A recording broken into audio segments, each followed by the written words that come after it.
Tenga la bondad de buscar en su Biblia el Salmo 42. Después de un momento empezaremos a leer desde el versículo 5. Hoy hablaré acerca de la depresión. Cómo levantarse cuando está caído espiritual y emocionalmente, y usted cree que no puede levantarse. Recuerde, lo que voy a compartir con usted nada tiene que ver con caídas físicas. Estas le pondrán magulladuras en el cuerpo, moretones, y en el peor de los casos, algún hueso roto. Pero las caídas espirituales y emocionales tienen connotaciones mucho más importantes. Y no me referiré necesariamente o exclusivamente a eso de no sentirse bien frente a ciertas cosas o cuando enfrenta ciertas situaciones. Alguien le preguntó a una señora: ¿qué hace usted cuando se encuentra en un basurero emocional? Y ella contestó: pues, para olvidarme del asunto, voy y me compro un sombrero. Su esposo, al escuchar decir eso, hizo el siguiente comentario: ahora me explico por qué tus sombreros son tan raros. Hay ocasiones en que nos desanimamos cuando no estamos felices acerca de algo o de alguien, o cuando perdemos el trabajo o tenemos un accidente de tránsito, o cuando alguien nos dice algo negativo sobre nosotros. Pero no me refiero a esto. Hablo de la depresión, ese profundo sentimiento de desesperación que a veces puede convertirse en algo terrible y horrible. Es un asunto que envía gente a los hospitales o causa que las personas simplemente desaparezcan de su círculo social. En ocasiones, cuando nos sentimos mal, es como si estuviéramos en una tormenta. Llega y se va. Pero la depresión es como una neblina que está constantemente presente, bloqueando el sol que trata de llegar a nuestras vidas. Y quiero que piense conmigo primero en lo que voy a llamar el serio problema de la depresión. Ahora sí, veamos el Salmo 42:5. ¿Por qué te abates, oh alma mía, y te turbas dentro de mí? El rey David escribió estas palabras, y él estaba deprimido, y estaba hablando consigo mismo. Hago un breve paréntesis aquí para informarle que el Instituto Nacional de Salud Mental reportó que la depresión es, tristemente, un negocio de más de $1 billón anuales. O sea, lo que la gente gasta para ser tratada de depresión. Y en lo que yo investigué para preparar este mensaje, descubrí que hay millones de norteamericanos que sufren de depresión, y supongo que esa es una lamentable realidad en todos los países del mundo. ¿Sabe usted que es muy difícil animar a una persona que sufre de depresión? Tal pareciera que nada le hace sentir mejor. Por eso digo que la depresión es un problema serio, y quiero compartir con usted una lista que encontré que describe lo que es la depresión. Esta lista le revelará si usted o un miembro de su familia o algún amigo sufre los efectos de la depresión. La depresión es un sentimiento de pasividad y apatía, un continuo estado de tristeza, una actitud de que nada está bien, o peor aún, nada vale la pena. Es un constante estado de desesperanza, un sentimiento de que a nadie le importo, o nadie me entiende, nadie me acepta. Es vivir en un constante estado de preocupación y de ansiedad. Eso es depresión. ¿Quiere saber si usted está deprimido? Aquí está la lista para que se haga una honesta evaluación. ¿Ha perdido toda iniciativa? Tal vez súbita o lentamente usted siente que quiere tirar la toalla. Siente repentinos deseos de llorar sin causa aparente. Se despierta de pronto por la noche y ya no puede volver a dormir. Se despierta por la mañana sintiéndose fatigado. Siente dolores no bien definidos en todo su cuerpo. Se encuentra a veces pensando en su propia muerte o con pensamientos suicidas? ¿Alguna vez suspira incesantemente o como si algo pesado le oprimiera el pecho? ¿Ha llegado al punto de no confiar en su propio juicio y le es un verdadero problema el tomar alguna decisión? Se vuelve a veces irritable y choca o pelea fuertemente con otros sin ninguna razón aparente. Está consciente de que nada, absolutamente nada le entusiasma. Permítame aclarar que esa no es mi lista. Pero estoy seguro que es la lista de alguien. Amigo, esa es la depresión de alguien que está deprimido o deprimida. Y a lo mejor alguno de quienes me escucha dirá, pastor, ese mensaje no es para mí porque yo no estoy deprimido. Felicitaciones. Pero sabe, alguien que usted conoce lo está. Y usted puede ayudar a ese alguien. ¿Está seguro o segura que usted no necesita ayuda en esta área? ¿Cómo puede levantarse cuando está caído? La depresión es una enfermedad mortal que manda a mucha gente a los hospitales y a otros a la tumba. Es la tercera causa de mortalidad en ciertas categorías y edades. Aquellos que hemos estado en el ministerio el tiempo suficiente, sabemos cuando vamos a una tumba a enterrar a un cónyuge, que no pasará mucho tiempo sin que tengamos que enterrar al otro. Y si usted me dice, oh, eso pasa con los incrédulos porque no saben lo que nosotros sabemos. Permítame decirle algo. Los hijos de Dios no son inmunes a la depresión. Moisés, ese gran líder del pueblo de Dios, experimentó tal estado de depresión que le pidió a Dios que lo matara. Jonás, poderoso profeta de Dios, también le pidió a Dios que le quitara la vida. Y Elías, sentado bajo la sombra del árbol, deseaba más bien estar muerto. El apóstol Pablo habla de sí mismo y su estado de depresión o de desesperación por estar vivo. Y Juan el Bautista estuvo en un calabozo. No una mazmorra literal, sino en un calabozo de desesperación. Juan el Bautista, el heraldo del Señor Jesucristo, llegó a dudar si Jesús era el Mesías. Y en las páginas de la historia encontramos que grandes hombres sufrieron depresión. Quienes predicamos la palabra de Dios, pensamos que Carlos Spurgeon fue uno de los más grandes predicadores que han existido. Pero este gran hombre lleno de viveza y calor humano tuvo períodos de depresión. Y en el área de la política, Winston Churchill fue el gran estadista que tuvo que dirigir Inglaterra durante la Segunda Guerra Mundial. Indiscutible líder, a veces tenía ataques de depresión tan grandes que no atendía a nadie en su oficina. Y él se refería a la depresión como el gran perro negro que me tiene entre sus fauces.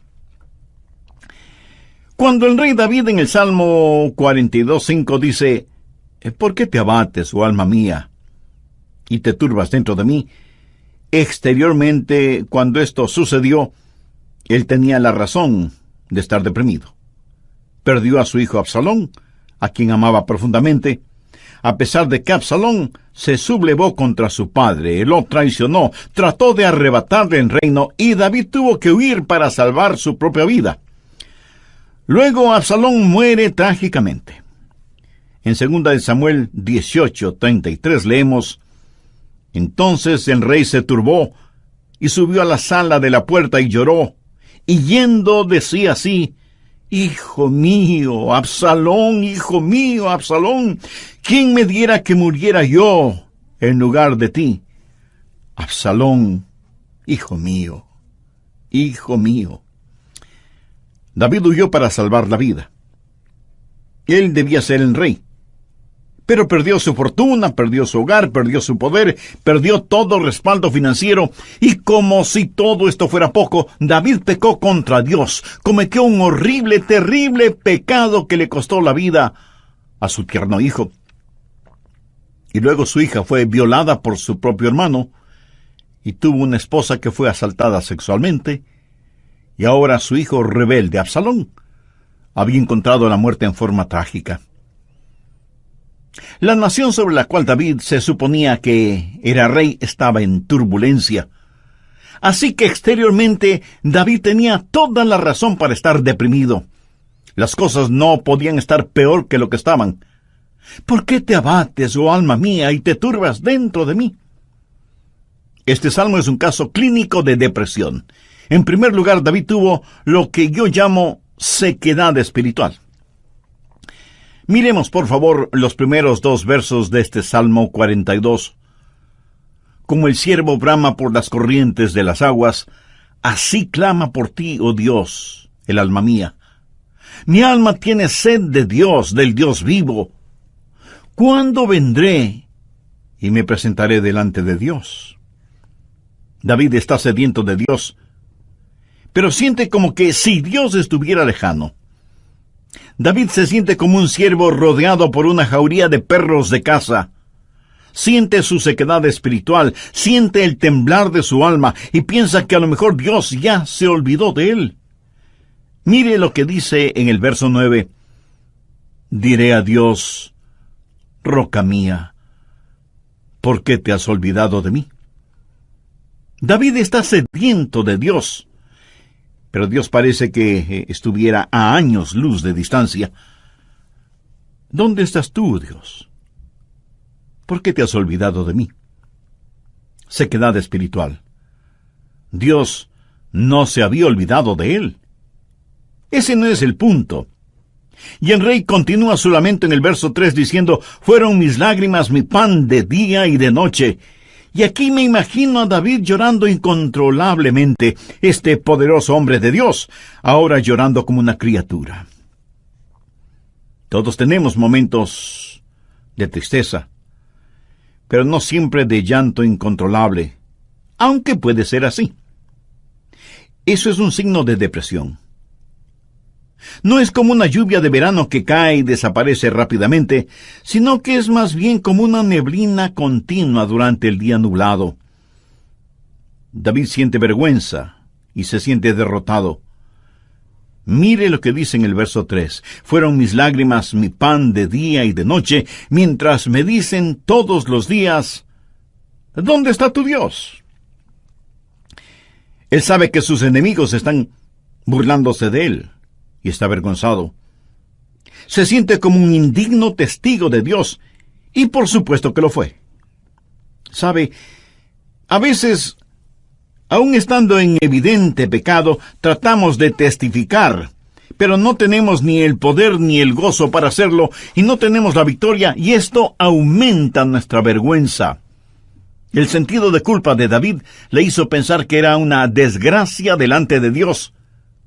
Y todo era peor por las recurrencias de sus memorias. Mire lo que dice en el verso 4. Me acuerdo de estas cosas, y derramo mi alma dentro de mí. De cómo yo fui con la multitud, y la conduje hasta la casa de Dios, entre voces de alegría y de alabanza del pueblo en fiesta. David recordaba mejores días. Miró retrospectivamente aquellos días cuando tuvo gozo y paz junto con la multitud, alabando a Dios en la casa de Dios. Y ahora todo eso no era más que un recuerdo. Ya no era nada real para él, y hacía que todo su dolor, toda su turbación fuera más vívida, y sentía que esos hermosos días que antaño experimentó, los había perdido para siempre. Y como si eso no fuera suficiente, él estaba abrumado por las circunstancias. Miremos lo que David dice en los versos 6 y 7. Dios mío, mi alma está abatida en mí. Me acordaré, por tanto, de ti desde la tierra del Jordán, y de los hermonitas desde el monte de Mizar. Un abismo llama a otro a la voz de tus cascadas. Todas las ondas y tus olas han pasado sobre mí. El río Jordán es llamado el río de la muerte. La palabra Jordán literalmente significa descenso y juzgamiento.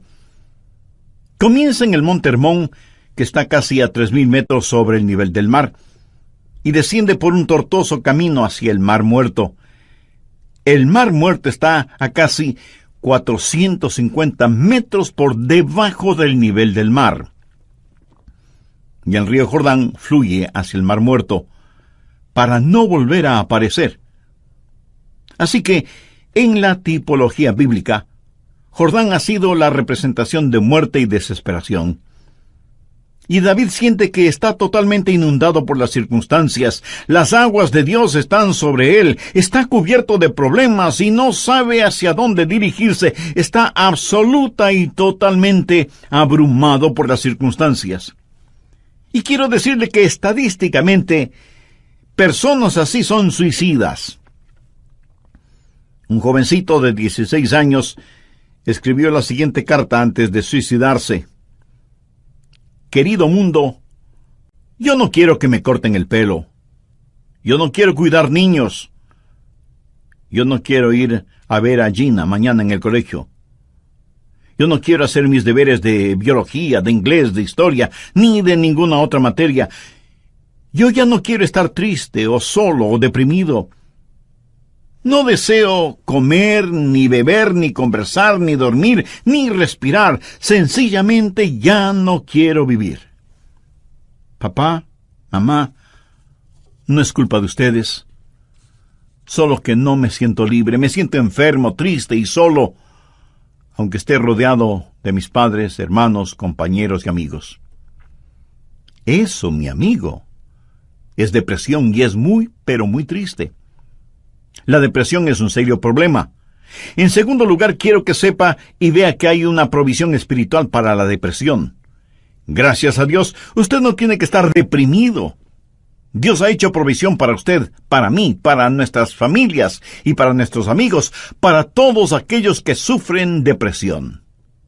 Primero, usted tiene que mirarse interiormente y analizar su corazón. Veamos el Salmo 42, los versos del 5 al 7. ¿Por qué te abates, oh alma mía, y te turbas dentro de mí? Espera en Dios, porque aún he de alabarle, salvación mía y roca mía, Dios mío, mi alma está abatida en mí.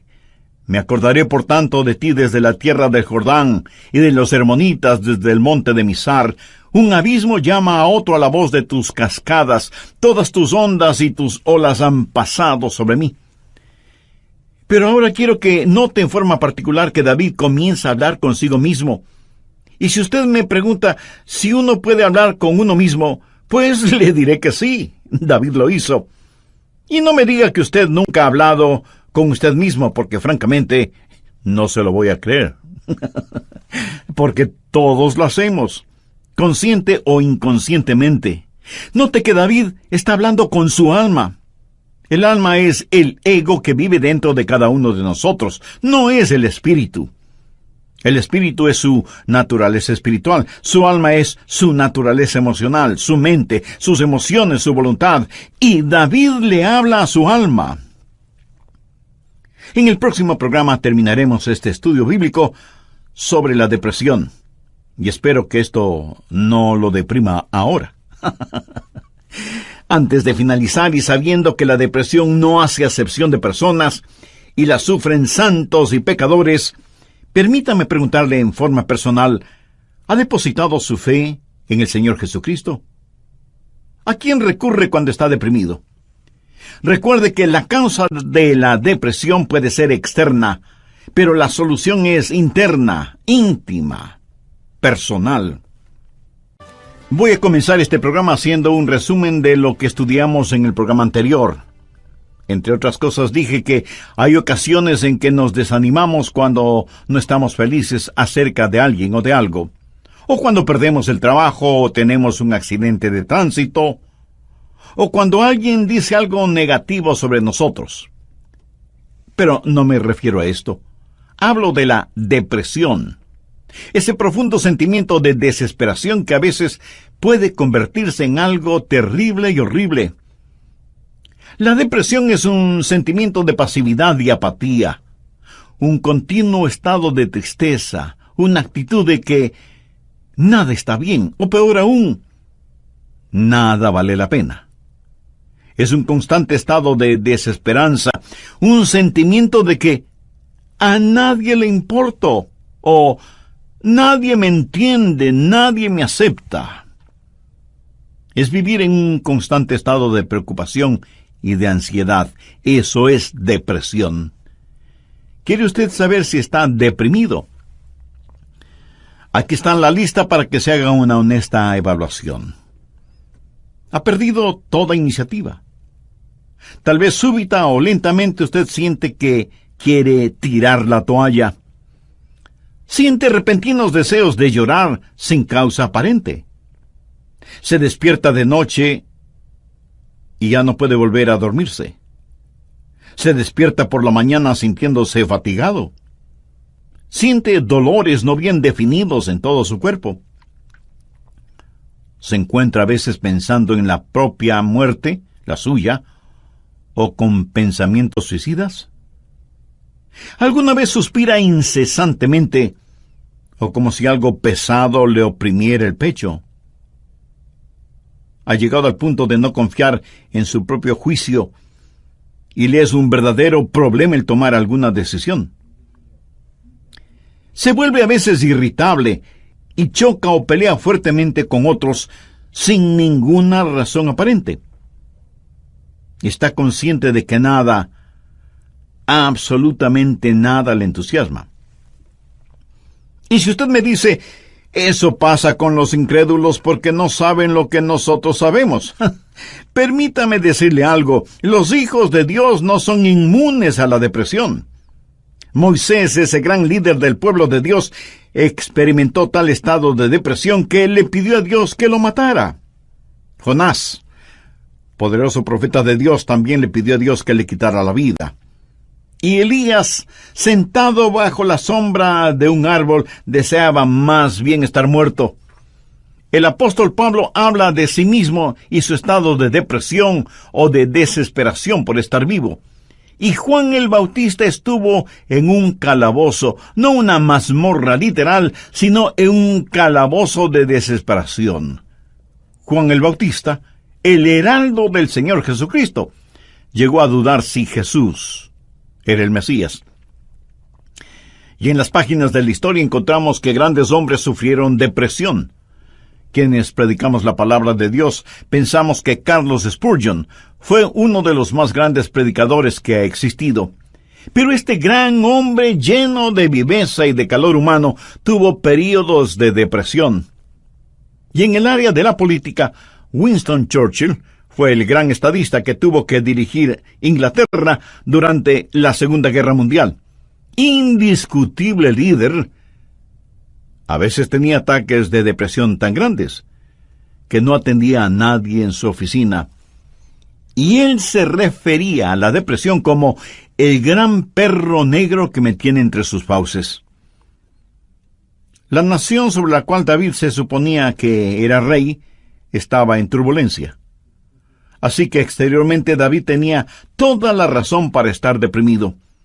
Las cosas no podían estar peor de lo que estaban. ¿Por qué te abates, oh alma mía, y te turbas dentro de mí?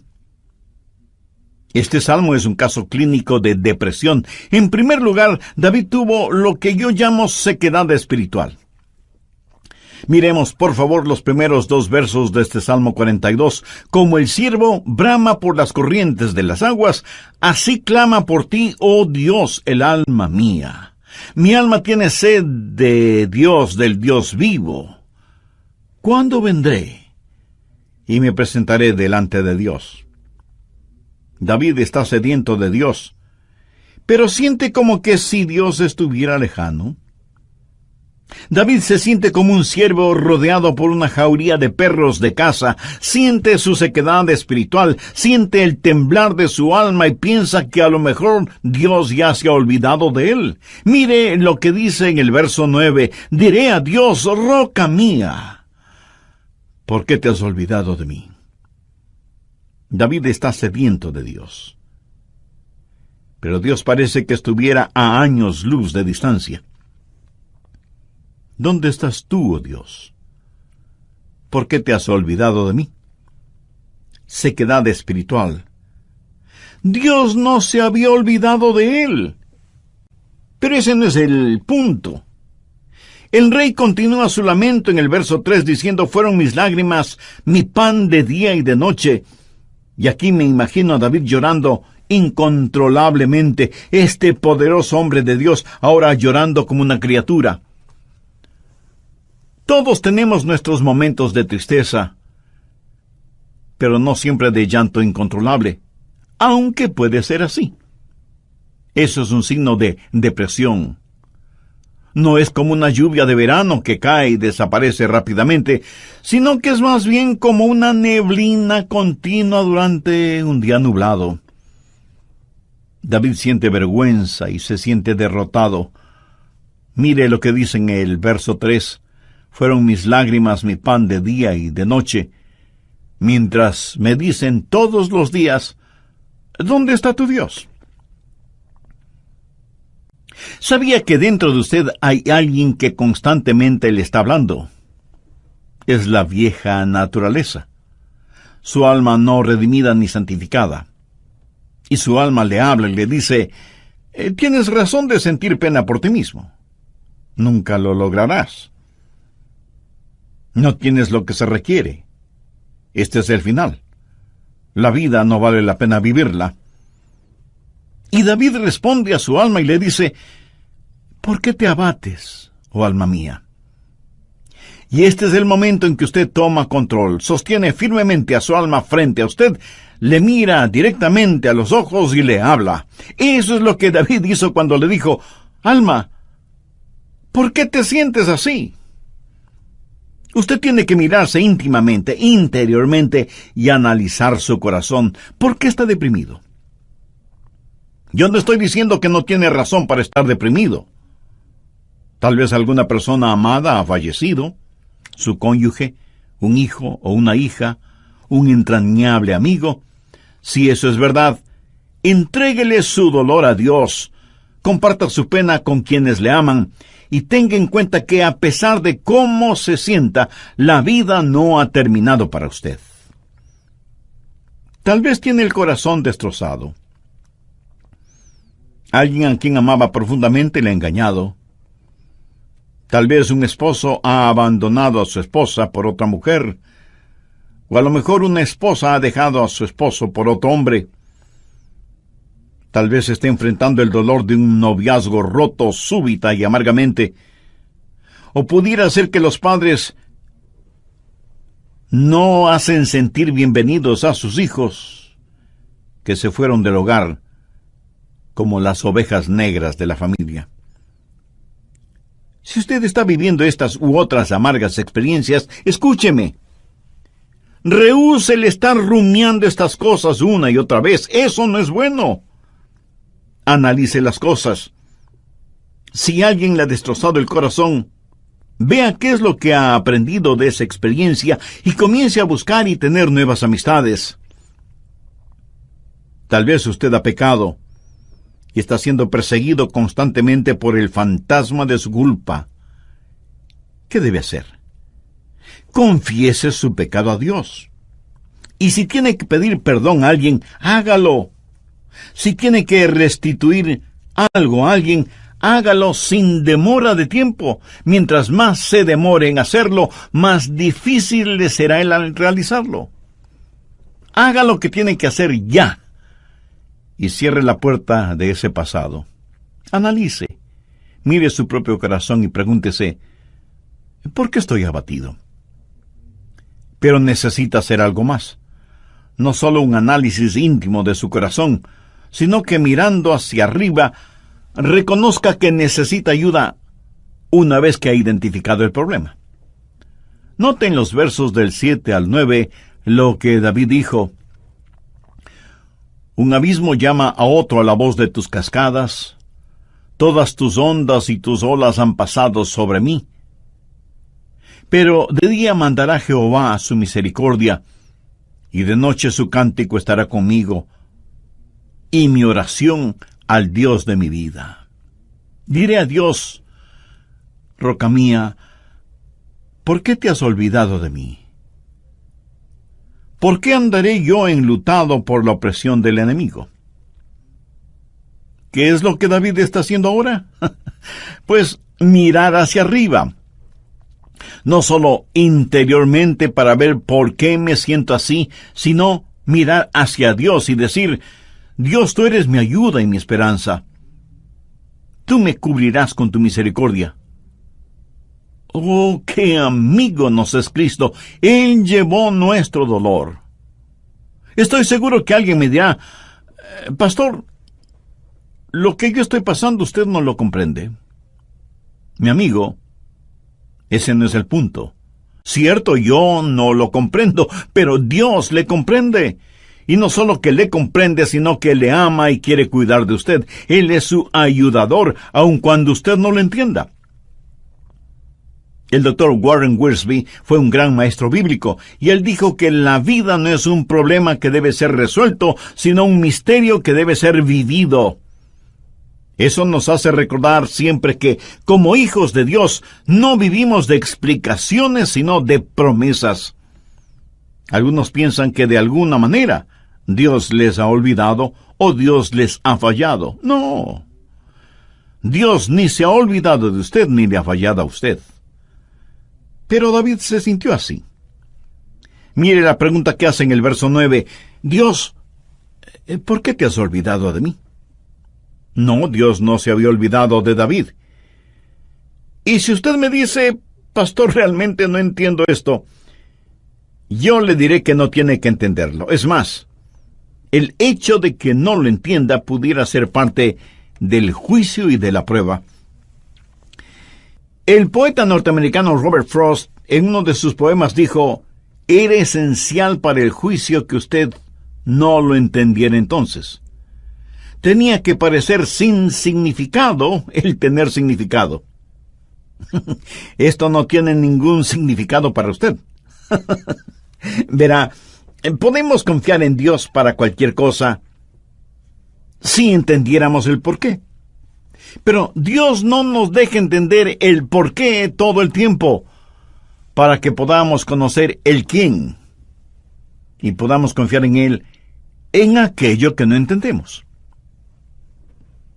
Andrew Murray fue un extraordinario hombre de Dios y dijo lo siguiente: en tiempos de problemas, aquellos que confían en Dios deben primero decir: Él me trajo hasta aquí. Es por su voluntad que me encuentro en esta situación. Y Él me mantendrá aquí en su amor y me dará la gracia en este juicio para comportarme como su hijo. Él hará que este juicio sea una bendición, enseñándome las lecciones que Él quiere que aprenda y trabajando bajo su gracia ya concedida. Finalmente, en su tiempo, Él le librará nuevamente. ¿Cómo y cuándo? Bueno, solo Él lo sabe. Así que cuando usted está en dificultades, diga: estoy aquí primero por la voluntad de Dios, segundo bajo su cuidado, tercero bajo su entrenamiento y cuarto en su tiempo. Alguien dijo: Dios es demasiado bueno para no ser bondadoso, demasiado sabio como para cometer errores. Y cuando no podamos ver su mano, podemos confiar en su corazón. Mírese interiormente y analice su corazón. Salmo 42:11. ¿Por qué te abates, oh alma mía? ¿Y por qué te turbas dentro de mí? Espera en Dios, porque aún he de alabarle. Y Dios quiere que le diga a alguien que me esté escuchando este momento, sin que importe cuán difíciles sean las circunstancias, que Dios está con usted. No pierda la esperanza. Dios tiene un futuro lleno de esperanza para usted. David le habló a su alma y le dijo: espera en Dios. Ahora, esperar no significa un deseo vano. Significa una seguridad definitiva basada en la anticipación. Hay solo dos lugares en donde toda esperanza es imposible. El uno es el cielo, porque ya no necesitamos ninguna esperanza, todo será realizado. El otro lugar es el infierno. Si usted muere sin ser salvo, se irá al infierno y quedará fuera de toda esperanza. Pero la esperanza siempre es posible. Mi amigo, lo que encontramos en Jeremías 29:11 es para usted ahora mismo. Escuche lo que dice ese versículo. Porque yo sé los pensamientos que tengo acerca de vosotros, dice Jehová, pensamientos de paz y no de mal, para daros el fin que esperáis. O sea, un futuro y una esperanza. No permita que Satanás apague la vela de la esperanza. Usted necesita mirarse interiormente y analizar su corazón. Necesita mirar hacia Dios y saber que habrá ayuda. Necesita mirar al frente y darse cuenta que hay esperanza. Dios transformará su calvario en una Pascua y convertirá cada una de sus lágrimas en perlas. Dios pondrá un hermoso arco iris de su gracia sobre sus pesares. Espera en Dios. Él va a llenar las más profundas necesidades de su corazón. Y Dios nunca estará satisfecho hasta que el más grande deseo suyo sea Él mismo. Hemos hablado del serio problema que es la depresión y de la esperanza que hay para usted. ¿Cuál es la promesa segura contra la depresión? ¿Por qué te abates, oh alma mía? ¿Y por qué te turbas dentro de mí? Espera en Dios, porque aún he de alabarle. Si usted está caído espiritual y emocionalmente, puede levantarse. Y si hoy se siente deprimido, recuerde que Dios le ama. Ni una hoja cae al suelo sin que Él lo sepa. Sé que a veces abrazamos a las personas, les damos unas palmaditas en la espalda y les decimos que las cosas van a mejorar. Pero, mi amiga, mi amigo, escúcheme. Aparte de Jesús, no hay una verdadera esperanza para el mundo. Anoche, mientras meditaba en este mensaje que estoy compartiendo con usted, dije, Señor, no quiero hablar sobre la depresión. Quiero hablar más bien sobre algo feliz o algo realmente animador. Y el Señor me dijo, Adrián, hay alguien que necesita escuchar ese mensaje. Hay muchas personas sufriendo de depresión. Debes entregar ese mensaje. Así que, de Dios a usted, déjeme decirle algo. Si usted está caído, puede levantarse. Dios tiene una manera para usted. Y no es psicología popular barata, ni una palmadita en la espalda diciéndole las cosas van a mejorar. Espere en Dios, Él le ayudará hasta el final. Tenga la absoluta confianza que usted está protegido y abrazado por los eternos y poderosos brazos de Dios. Si es que usted es un hijo de Dios, por haber recibido a Jesús en su vida.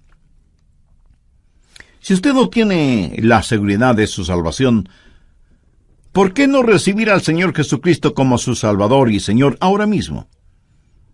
Si con fe y sinceridad se lo pide, Él le salvará instantáneamente y le guardará continuamente. Él nunca le olvidará ni le dejará. Con sus propias palabras, usted puede decir una oración como la siguiente. Querido Dios, sé que me amas y que quieres salvarme. Señor, sé que tú moriste en la cruz para salvarme y derramaste tu sangre para pagar la culpa de mi pecado. Gracias por amarme de esa manera. Este mismo momento deposito toda mi fe y confianza en ti y te recibo en mi corazón y en mi vida como mi Salvador y mi Señor. Perdona mis pecados. Límpiame. Ayúdame a vivir para ti, porque tú moriste por mí. Lo pido con gratitud en tu santo nombre. Amén. Siente dolores no bien definidos en todo su cuerpo. Se encuentra a veces pensando en su propia muerte o con pensamientos suicidas. ¿Alguna vez suspira incesantemente o como si algo pesado le oprimiera el pecho? ¿Ha llegado al punto de no confiar en su propio juicio y le es un verdadero problema el tomar alguna decisión? Se vuelve a veces irritable a la tumba. Es la tercera causa de mortalidad en ciertas categorías y edades.